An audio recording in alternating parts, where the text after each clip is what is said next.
Martin Popoff here. Welcome back to another edition of the Contrarians. I've got my Getty 2112 RushCon 9 shirt on to deliver this little comment on the news that's going around. Everybody's kind of talking about it. So Getty was interviewed by the Washington Post, and his direct quote was, "It had been a taboo subject, and playing those songs again with a third person was the elephant in the room, and that kind of disappeared." Lee told the Washington Post. It was nice to know that if we decided to go out, Alex and I, whether we went out as part of a new thing or whether we just wanted to go out and play Rush as Rush, we could do that now. So pretty interesting.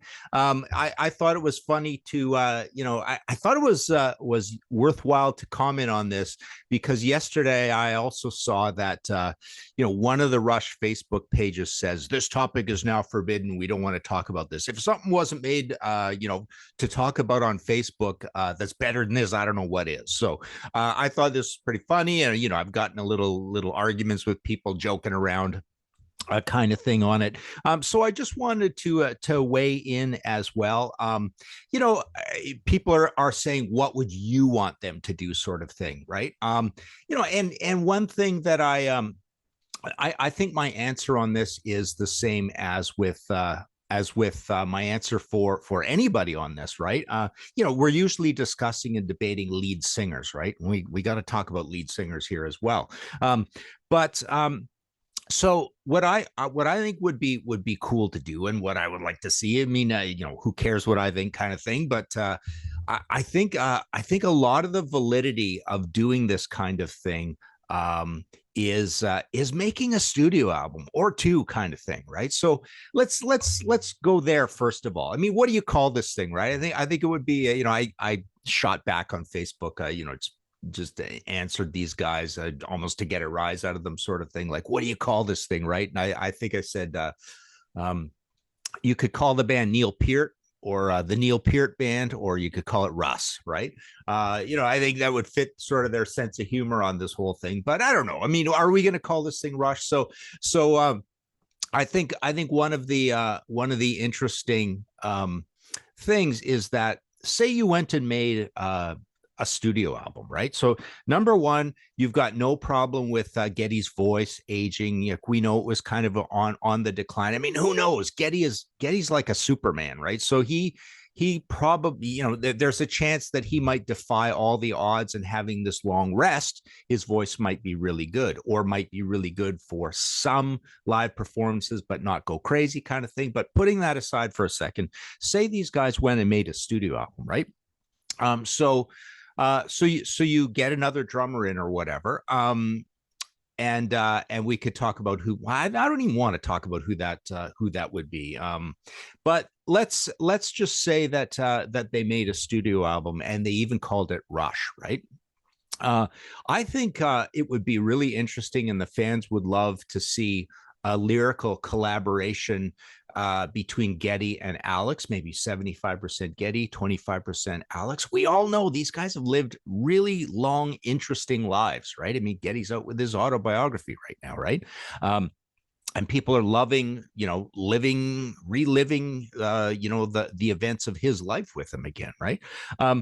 But yeah, I have no qualms at all that you could get amazing lyrics out of these guys as a closed shop.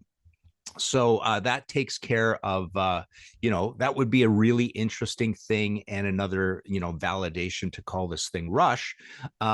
But yeah, it would be Getty, Alex, and a drummer, of course, and Getty and Alex writing the lyrics. I think just the validation period comes from making a studio album. So making new music, it shows you're creative. It's not just all about the money, sort of thing. But literally, you're making art. With me, I mean, I'm just not a big live guy anyways. I don't really care about that whole situation. Hang on a sec here.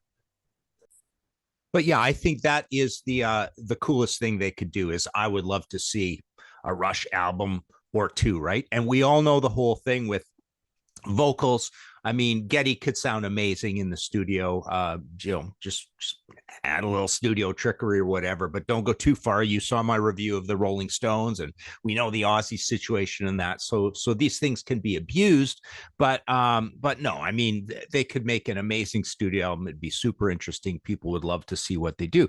Now, when it comes to live, um, here's where it doesn't so much matter who's writing lyrics, because the lyrics are already written and Geddy is singing them, and these are Rush songs. So playing live, you're gonna get the full, you're going to get the Rush experience from Geddy as a bassist, keyboardist, singer. You're even going to get Neil as a lyricist. You're going to get Alex as a writer, and then somebody's going to drum, right? And I mean, these comments, Pete and I are going to do a show actually later today about this whole idea of romanticizing the old players sort of thing, right? And my idea, so I'm seeing these Facebook comments come in and saying, oh, you'd need two guys to replace what Neil does, or oh, who could you even get? And people are saying people like Stuart Copeland and Carl Palmer, right?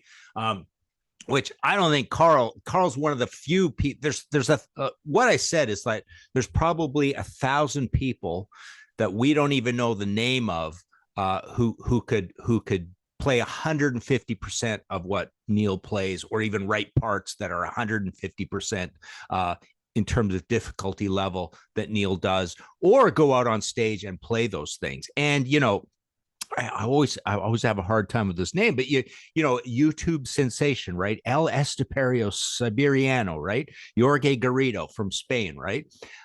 He's famous for these amazing double kick patterns and playing on this small kit and playing this really cool percussion-y sort of stuff, cowbell and that. But he's also famous for going on there and playing pretty complicated songs with one arm, right?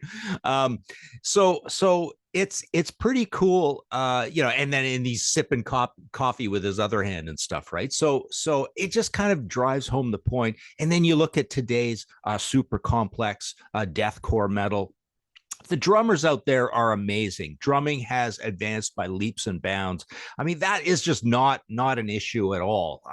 Somebody could go into this band and be an amazing drummer, and somebody could go onto the stage and play what Neil plays. Let's not get into all this groove and the magic of it. And of course, Neil is the groundbreaker, the guy who wrote this stuff. This is what Pete and my episode's going to all be about, right? Obviously, the legacy of being the guy to set the records and to be considered one of the greatest the greatest drummer of all time. A lot of people will say, right? But that doesn't mean new material can't be written with drumming that absolutely knocks your socks off. And that doesn't mean his parts could be played perfectly live or even embellished and be made even crazier, right? So kind of thing. So, but that brings up the point again. We know that Geddy in his final years, there are a lot of performances where the singing sort of suffers. It's how would we describe this? It's a little bit like the Brian Johnson problem, I suppose, with Geddy, because there is the higher kind of Phrygian with some Fry kind of notes that we expect Geddy to be hitting. It's a pushing air and a strain sort of feel with him. Other advanced age singers have a whole coterie of different problems, and Geddy's is that one, right? So. But, I think, unfortunately, I think, the way this would be looked at from a business or management point of view is that there's zero money. There's even losing. There's not going to be losing money, but there's zero money in making the studio album, and there's lots and lots of money in going out and putting on a Rush tour, right? But Rush fans are super smart, and word gets around, and we have something called the internet, and people will all know what's going on if you don't even call it Rush and you go out and play live, right? And that's the other thing I kind of commented on. Although this this bothers sort of the validity of it, but I thought it, what would it be kind of interesting if Geddy and Alex had a band and they hired two people on, right? Either a keyboardist and a drummer or a guitarist and a drummer. And I would love to see, being the old headbanger, I would love to see a guitarist and a drummer in the band. But yeah, keeping it as a trio it makes a point, right? Um, and who would that drummer be? So if you brought in a drummer, I guess what you want is this is the other thing I always say in these situations, and like I say, it's usually more dire. It's more talking about a lead singer, right? But in these situations, I look to this Pantera thing going on. I mean, you could not have two better choices than Charlie Benanti and Zakk Wylde in there, as the replacement thing. And we see there's some Pantera news, and I hope it's about a new album, right? But so in the Rush situation, what I would say is the coolest thing they could do is hire someone with stature, with lyric writing ability. Obviously the obvious choice feels like it would be like a Mike Portnoy, right? Just because of all the amazing things that Mike Portnoy has done. Granted, he's going to have his hands full for a little while, but to be in Rush, he might make some room for something like that, right? But what I like about a choice like that is I always think the cool thing to do in these situations is replace the guy with somebody who's just one and a half generations behind you, not a super young kid, and not someone your age for obvious reasons. And drumming, we know, is tough. And remember Alex's problem. So Alex says he's got stomach issues still, and he doesn't know if he'd want to even go out and play live, right? He's got to take care of that first. But so yeah, I think that's a cool thing. Someone with music and lyric writing ability, and someone who's just a generation behind and has a fair bit of fame himself. Obviously, yeah, I've been saying that one for years when people talk about this, right? Just somebody like that would be pretty amazing in a band like this. Danny Carey from Tool, that whole thing, right? As well. So yeah, that's my 2 cents on this. Call the band Neil Peart, or call the band the Neil Peart Band. But I don't know.